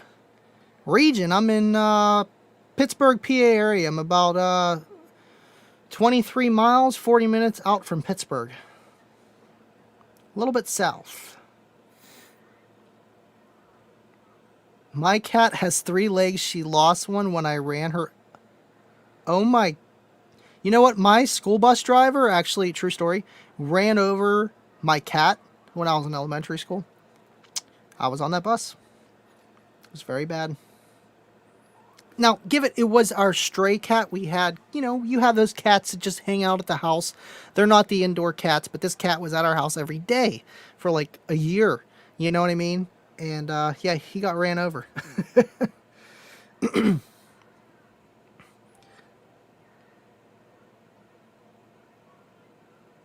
Every show is rigged.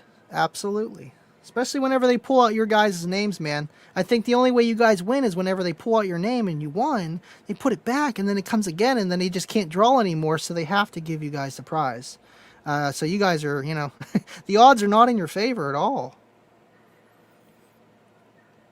Conary is king, like MBE says. Conary is king. I know. I want to do a podcast with MBE for sure. I've talked to him on the phone, man. He is a true kicker fan, and he is a true car audio enthusiast. He reminds me of my buddy Soda, man.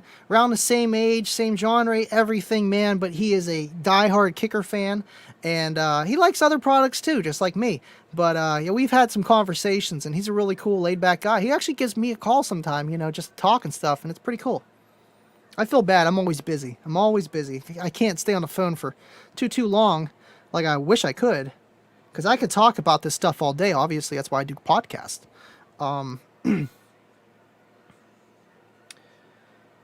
Let's see here. Well, since we got Kip here, what's your opinion on people's opinions of nostalgia saying that older kicker products are better than the new ones? I want to hear what you have to say, Kip. I know you can only type so much in one of these comments, but let me know your opinion on it, because I know you brought it up a few times. But that's pretty much the topic of tonight's show, and who else better to ask than you?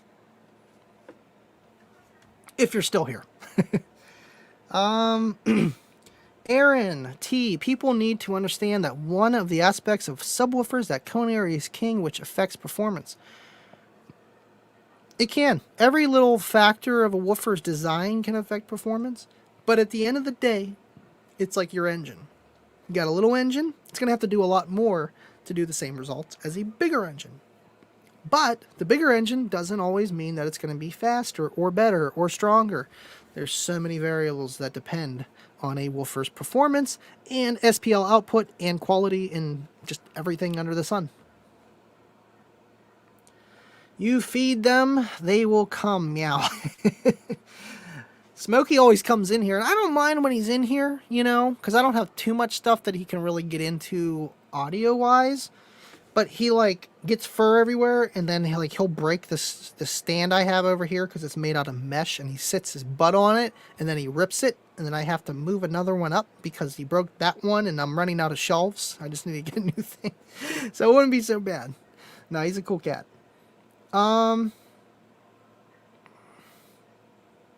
Oh no, the cat was hiding out in the engine bay. She fell out. I had a huge vet bill. Oh man, you know what? They do that. They do that for the warmth of the engine. It's crazy.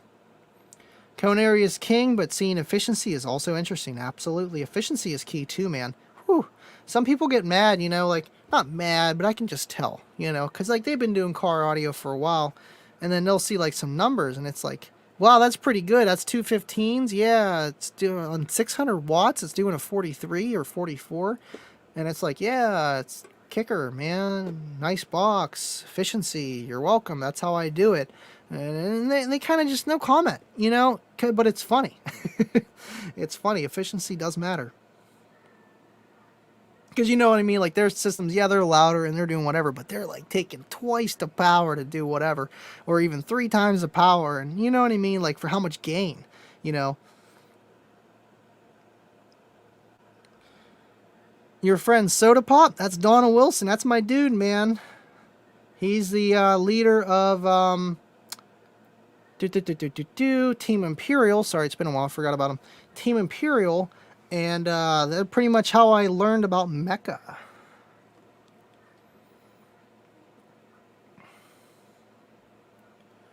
The look of the old kickers is worlds above most new products. Okay, so there we go again. Here we go. So you think this here looks better than... I need more desks than this. Which, that's your opinion, you know, and I feel like that one has a place too, you know, and they're obviously two entirely different drivers. There goes Cookie Monster. No. Anyway, sub's okay, good.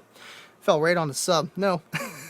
Anyway, so there are differences, but I mean, again, it's almost opinionated. And if you look earlier on this live, if you were there earlier, rewind after we're done. I really went really deep into where like kicker and older Stillwater stuff and new stuff and how they pretty much stayed on the beaten path of how they make products then and they do now. And obviously they're not made by hand in Stillwater, and they're not only pushing out 100, 200 woofers a month, they're pushing out a lot more than that. And it's just, you know, to pay employees and to make a profit and keep a company afloat. So there's that.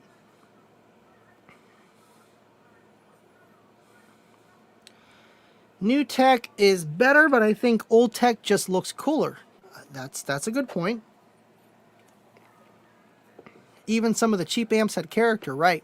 And like art designs, and you know, they put a little bit of effort into it. Maybe because they were trying to draw it in, because the community or just the hobby itself wasn't as known as it is now. And there wasn't social media and all kinds of factors. Okay.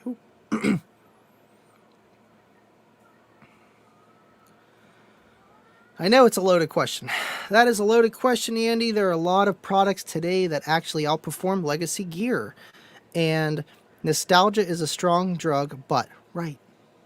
And that's where I kind of like was talking about earlier, where it's like it's almost the nostalgia makes you blind in some ways, where it's gives you a biased opinion of a product because when you first heard it, or even just back then when there was nothing to compare it to, really the light looked brighter, in a way, because it was the only light. It was the brightest light of the lights that were around, and it really, outshone everything else. Now, if you look at, like, say, the kicker cube, thing is insane. But now, 20, 30 years from now, they might have systems that you can't even stand outside because it literally makes a sonic boom, and it like breaks the sound barrier so loud outside the vehicle it would make your ears, you know what I mean? It's just a comparison of everything and stuff like that. But right, I know it's a strong question, but that's why I thought it was a good topic, because I made that post and people kept saying, I like the old one better, and, I think the other one will outperform. Yeah, the older kicker from 96, that one for the Substation PS80, way more efficient, lighter driver, and probably sounds a little bit better on lower power, but that Comp RT is designed in a way to be in a shallow mount. So its drivers were designed in different ways. And there's just more advances in technology and how they test woofers, so that you guys can dial them in a different way than you normally could. Before, you might have been blind in a lot of aspects of building a woofer then compared to now, with all the advance of technology and how to test things, and and experience. There's so many factors with that. No, but thank you for chiming in there, Kip. I figured, who else better than Kip Litzy from Kicker?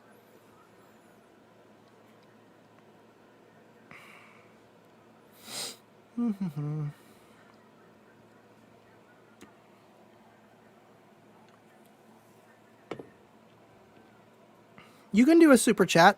We've had 2 already. I don't know why it's not popping up for you. I can take a look. I don't think I can super chat myself, though. Yeah.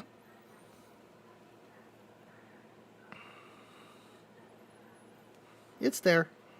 You just gotta hit the little thingy thing, but appreciate it, Justin. You don't have to do that. Thank you, though, buddy. Kip, I think there were some really big leaps back in the old school days for lots of companies, including us. Power has never been cheaper, but there are also some poorly built stuff today. And I think that's another thing, too, where, you might see Boss or Pile or just, other low budget, not junk per se, but, lower budget products that might make you think that, oh, well, the Kicker Comp is pretty close to that price. It's probably like that. It's probably junk. So there's always that. Which the Kicker Comp, you know how I feel, Kip. It's one of the best drivers, especially for the price, man. And efficiency, if you're really just talking about that and getting loud on a few hundred watts, what better driver? And like I was telling those guys earlier, you can chime in too. I feel like it's, if out of any driver of the Kicker out of the Kicker's lineup, sub lineup, the Kicker Comp is the closest to what you guys originally had when you first made the Kicker subwoofers, the Kicker Comp, the Kicker Gold Series. I feel like it's the closest driver that, reflects what that kind of performance was then as it is now. And today people just don't see it that way. You know what I mean? That's how I feel. Just looking at the parameters and just how it reacts and the power handling, and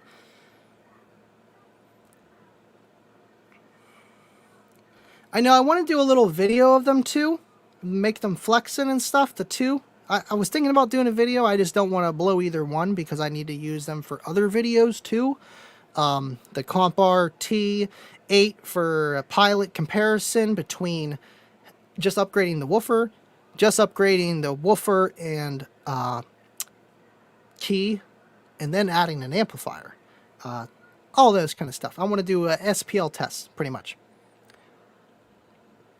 And then the PS80, I'm going to do an amp test. And maybe I'll throw it in a car and do a little SPL test, see what it does. But I do want to amp dyno that. We got some super chats here. Let me get to those real fast. Oh man, we got a Deviant for life. What's going on, D4L? Thank you for the super chat, buddy. 14.4 volt talk for DIY audio guy because he couldn't do the super chat. That's awesome. Thank you, man. Appreciate it.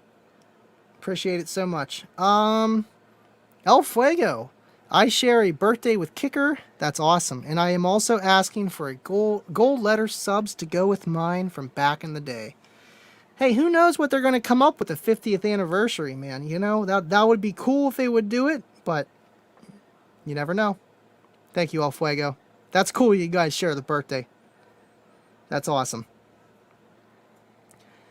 DIY audio guy got the super chat in. For some reason, I can't do the super chat from desktop. Had to grab my phone. Yeah, it might be with the desktop and the StreamYard and YouTube not liking each other. I'm not too sure on that. I haven't watched a YouTube on desktop in a while, but that's probably why. But thank you for your super chat and appreciate your support, and I will see you Monday, buddy. Thank you so much, man. Kip, it's like we're on the same wavelength here, you know? Nuts. All right, let me go back a little bit here. I know I had a couple comments I wanted to pull up. We got a new viewer here, John Clark. Thank you for tuning in, buddy. Used to have my M&M Poly 12s back in the late 80s. That company was mainly known for Godfather 15s. See, I'm not familiar with them, but that's awesome, dude. That's awesome. That's definitely an old company if you're having woofers in the 80s, dude. That's awesome. Godfather 15s. I know they have the Godfather American bass.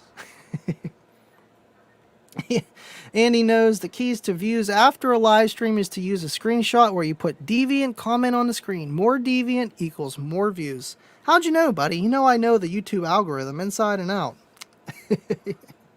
So do you. Kip, I agree. I don't like the blacked out logo either. It's a trend. I'll be glad when it goes away. Oh, you talking about the black on here? I mean, I kind of like it. It gives it more of a subtle look.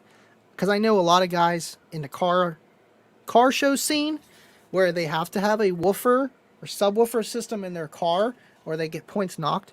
And I feel like that looks more contemporary, more subtle, rather than, boom, I got Kicker, check me out. I feel like that's more of a sleek design. But it'd be cool if you could maybe like throw it in like in the box when you sell them, you know, a little sticker you could just stick on and make it white or silver, whatever. You know what I mean? I feel like you could do that, but without changing everything. I like it. Aaron T. Andy, what would you say there's a difference in quality of how bass sounds between subwoofers, all things being equal? That being said, Andy, wait. Would you say that there's a difference in quality of how bass sounds between subwoofers? What do you mean by that exactly? Like between subwoofers or between different types of subwoofers? I mean, there's just a lot of variables of how to compare a woofer by how it reacts, the strength of the spider, the weight of the coil, the weight of the cone, the structure of the motor, the cooling factors, all kinds. There's a lot that goes into woofers, so it's really hard to just point down just a few of how to compare them in the easiest way.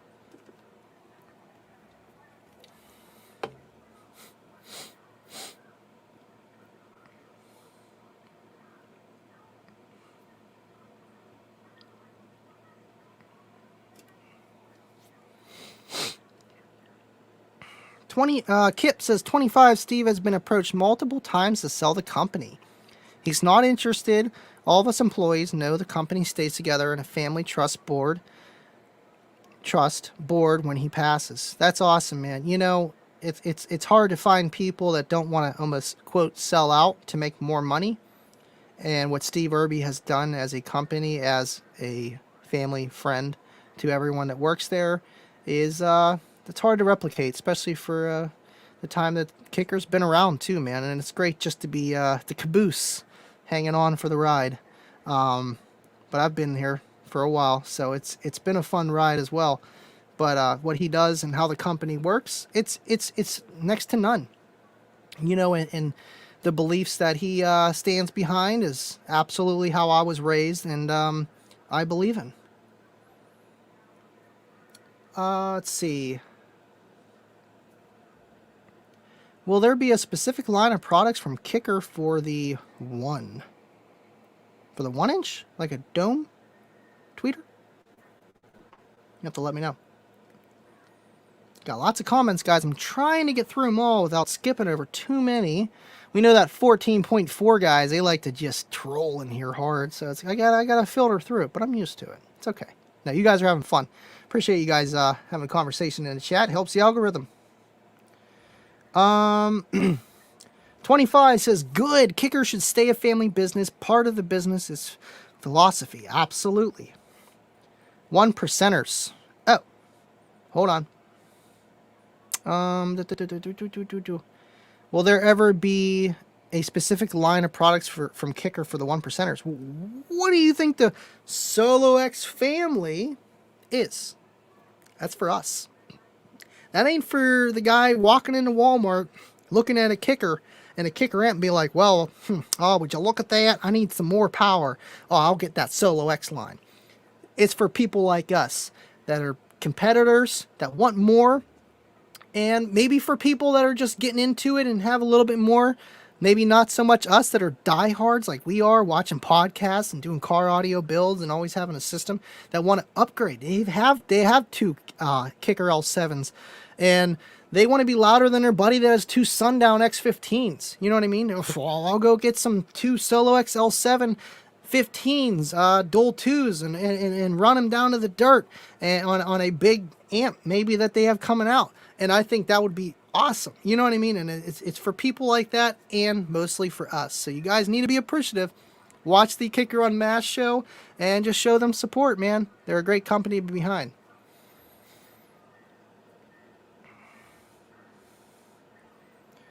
You could airbrush it, absolutely.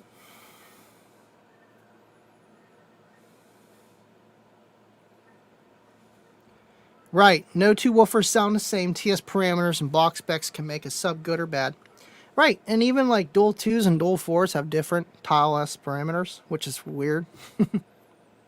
But, I mean, they have different electrical compliances. They're different. So if the electricity is different, is the mechanical different? Maybe. Wait. Wait. There's always differences. And then even dual 2 and a dual 2 of the same woofer could be a little bit different.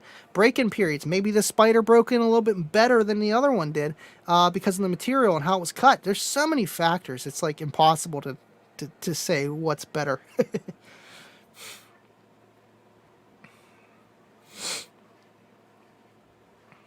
Hold on.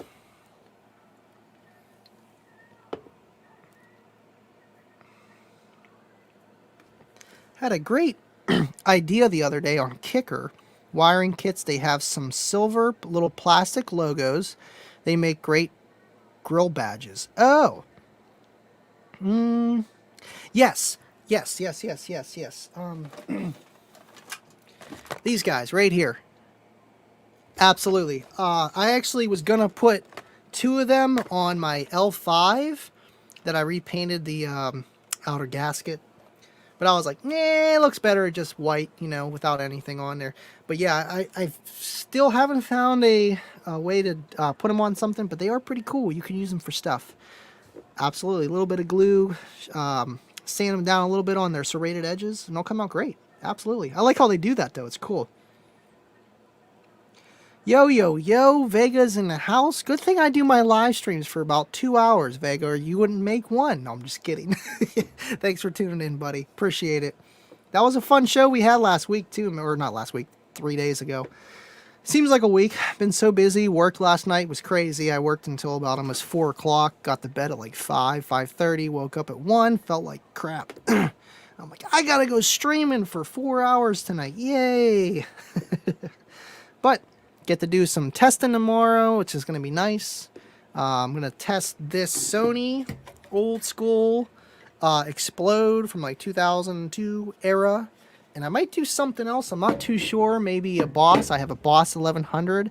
I have a Boss 800, which is older. I have a Jensen 500. I have a Sony 600 watt 2-channel. I had a Sound Digital, but it blew up in my face. Don't try running 2 ohms on a 2 ohm Sound Digital amp at 23 hertz. It won't make it. It won't even make it up to clipping. It went kabooey, half tilt boogie, man. It just poof, something went.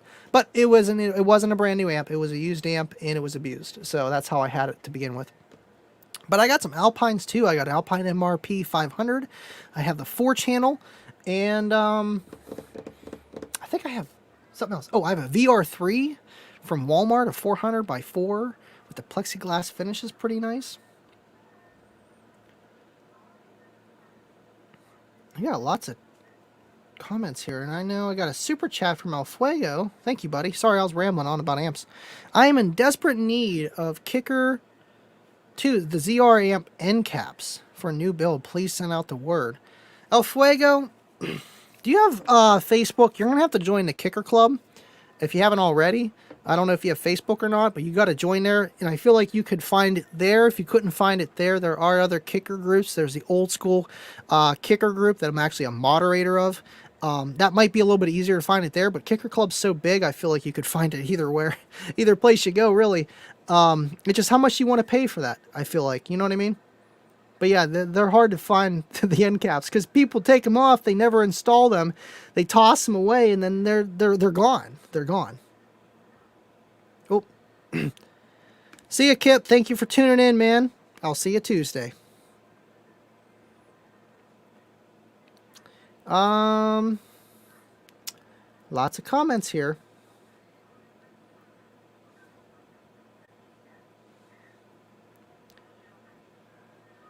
We're just going to leave this here. L7X is just the start. I know I wish I could tell you guys more, but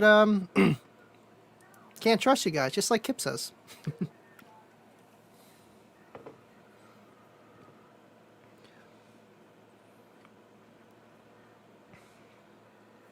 Like Kip says, just the start.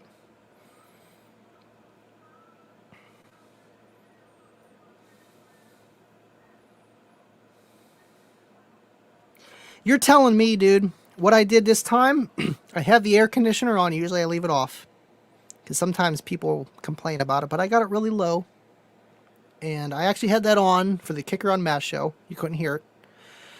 I have the fan on the Sony ZV-1. I turned the heat off in the house. Okay? So I have the heat off and the air conditioner going. The fan behind it. But I usually do that anyway. I usually turn the heat off and have the AC going and the fan behind it. I put a bigger power supply block on it. I had a 1 amp Apple, USB plug plugged into it. Now, I'm thinking it could be that, now that I have a 2.1 amp USB plug. So maybe the voltage is better. I don't know. I feel it. It's warm. It's warm. It's not hot, but I'm surprised it's not glitching yet, which is pretty cool. We'll see. If we can go 2 hours, man, that'd be nice. You're telling me, Veg. I know we were doing a show Wednesday, and 45 minutes, but I didn't have the AC on, and I just had the fan behind it and a small power supply. So hopefully it works a little bit longer from now on. Kip, glad I've spent some time with y'all. I have an early morning tomorrow, so it's time to snore. LOL, have a great night and wonderful weekend, Kip. Thank you for tuning in, Kip. Appreciate that. That's pretty cool when you have the big dogs coming in on your podcast and just showing support for the community. He's always out there doing everything, just like a lot of you guys are, and I appreciate you all. High Five Vega, just an FYI, Uncle Kip has asked 14.4 Volt Talk to be on the Unmasked episode when they unveil the gold letter subs, because they know the legends know legends. You guys got to do something, man. We're waiting. All right. See it DIY. Da, da, da, da, da. Oh, almost caught up. Just kidding. Let's see. El Fuego. Absolutely. I do. Better come on. Kicker should have a debt like Nike to customize amps at a premium. That'd be cool. Email them. Email them at social@kicker.com, man. Make a post in Kicker Club. See if everyone else would do something like that. You know, you just got to get conversation going. You know what I mean? And more, if you get enough people want to do something, things happen.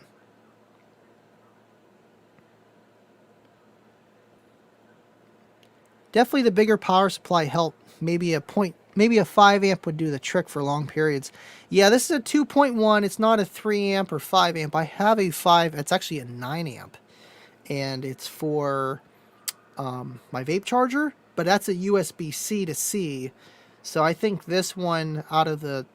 Even that one down there, I think the USB-A only puts out 2.1 or 3.1 or something like that, but it was a $30 charger, so I might try that. But this one seems like it's working pretty good. I mean, I'm not glitching or nothing, and that's Sony's EV1 right there, man. It's nuts.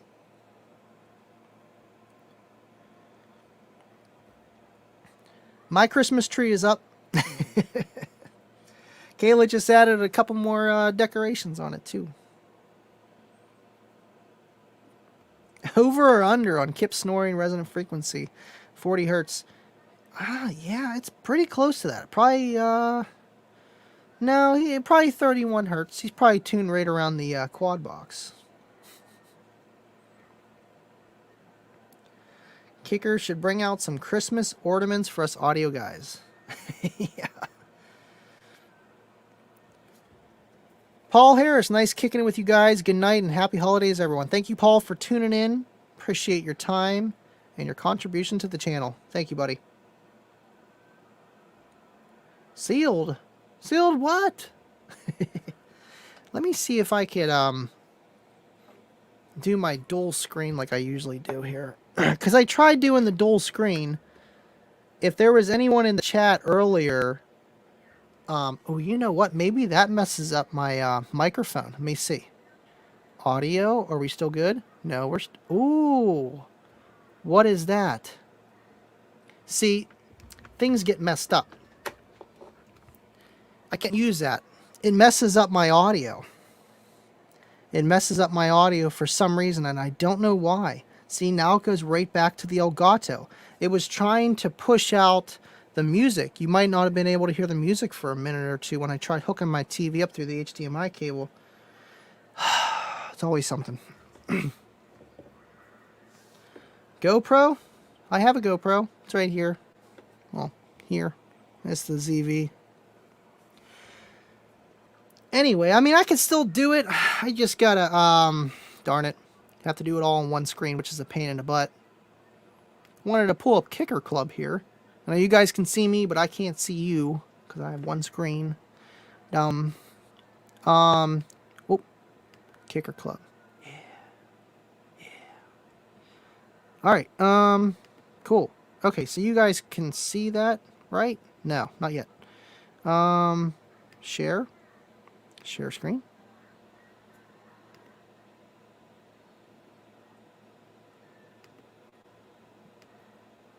Is that working? Aw, oh, come on. What the heck? See, that's not working. I'm having a hard time with StreamYard and share and stuff, and then with this TV, it messes everything up over it. But anyway, go check out Kicker Club. It's a cool page. Obviously, you guys like Kicker if you're here. And if you got Facebook, check it out. It ain't easy being streaming. No, telling me, man. Not at all. Not at all. I was thinking about getting the Pro version of the StreamYard. Not Pro, but I don't know. They had some kind of discount for Cyber Monday, and it's like Friday. $10 a month. But I'm like, it's not that big of a deal right now. Maybe later. You know, I would like to stream to other platforms. That's the main reason why I want it. Yeah, I don't know what's going on between my intro when I had the TV hooked up.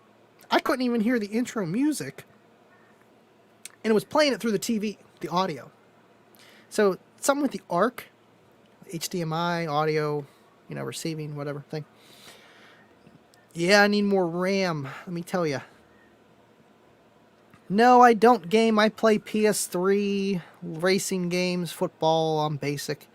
If I had more time, definitely. But it's been a while.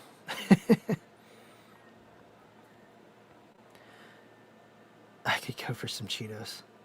All right, well, we've been here an hour and 47 minutes. If you guys have any few last questions you want to throw up, throw them up now. If not, forever hold your peace. And then we'll probably wrap it up here in a few.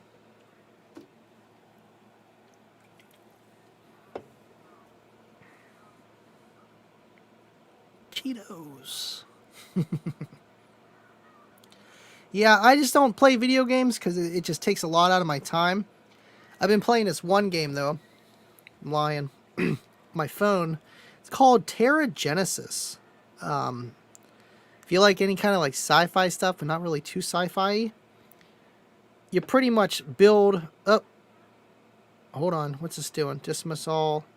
You pretty much just build your own planet, and your planets kind of start out like this, barren, no one living on them, and then you pretty much terraform them, and then make them look kind of like this. Oh,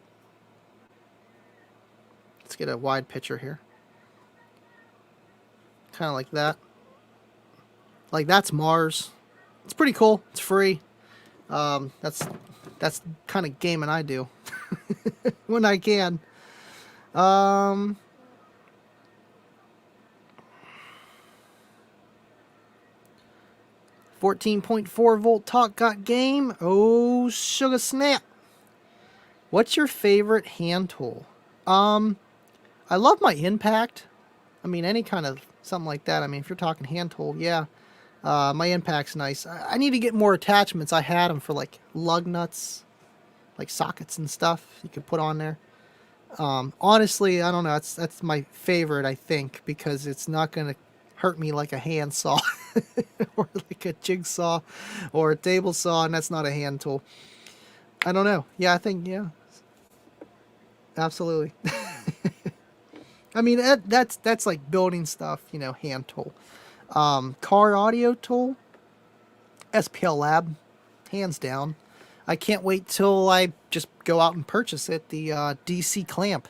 They have a DC clamp for the SPL Lab, so I'll be able to measure efficiency real time on the software, which will be very nice. Right now, I haven't used it for a video, but it's a DC clamp, and it's mostly made for my moped to read DC current pull, to pretty much show me how much actual reserve capacity left I have in my bike.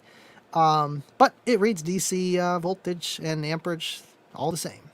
Watts too. So just got to do a little bit of math. You know how you do with your clamp and stuff. But I paid $25 for it on eBay, and it works. And it's got a little screen, and it's cool. Favorite Taco Bell order? Wondering. I'm basic, man. Give me 3 soft tacos with some, if they have them, cheesy fries and or nachos and cheese, and you gotta have some cinnamon twists. If I don't get that, getting like a Crunchwrap Supreme, and then like a taco, and then nachos and cheese and or cheesy fries with my cinnamon twist. Yes, I am fat.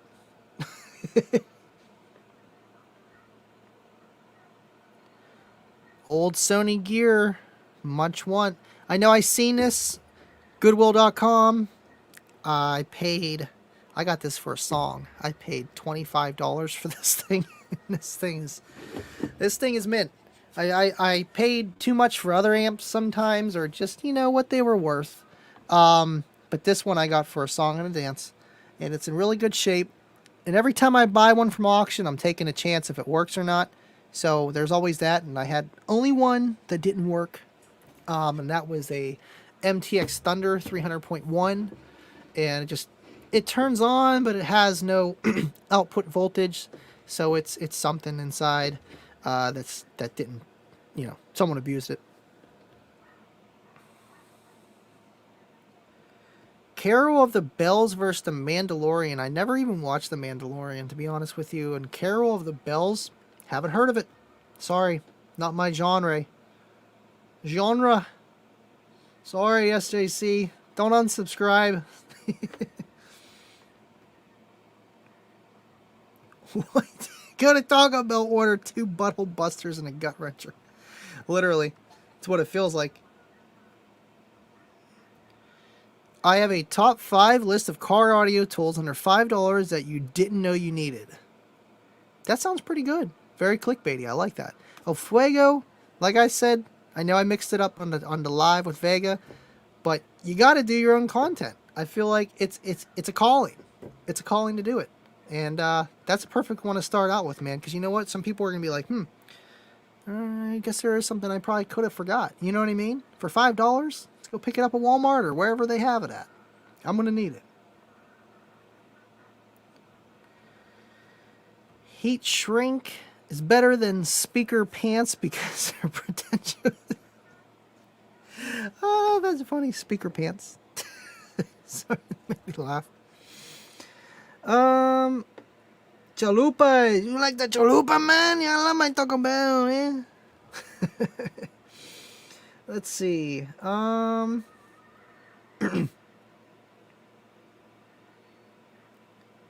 The old Explode subs came with flat wound coils. They sounded nice, very well. The look was great too. Yeah, I think they had the flat wound copper coils.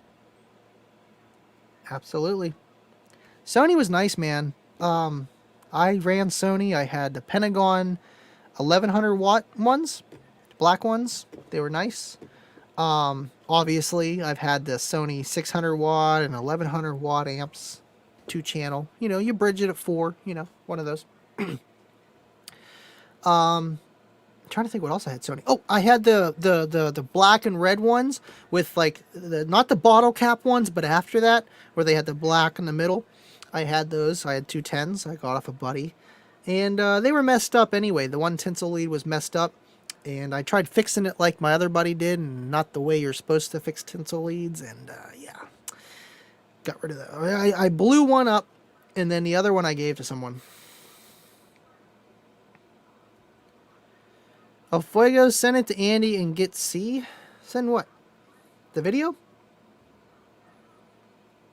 Let's see. Oh. All right, cool. Well, I mean, shoot. I think it about wraps it up, really, guys. I mean, we got a little bit of side jagging at the end there. Covered all the bases. We had a fun time, you know, just hanging out. Got to see some old gear, talk about nostalgia, and is it bias? Is it opinion? Is it actually better? We had Kip from Kicker, you know, put his little bit of 2 cents in. And everyone else in the chat that joined in. And I appreciate all you guys watching. And I had a fun time.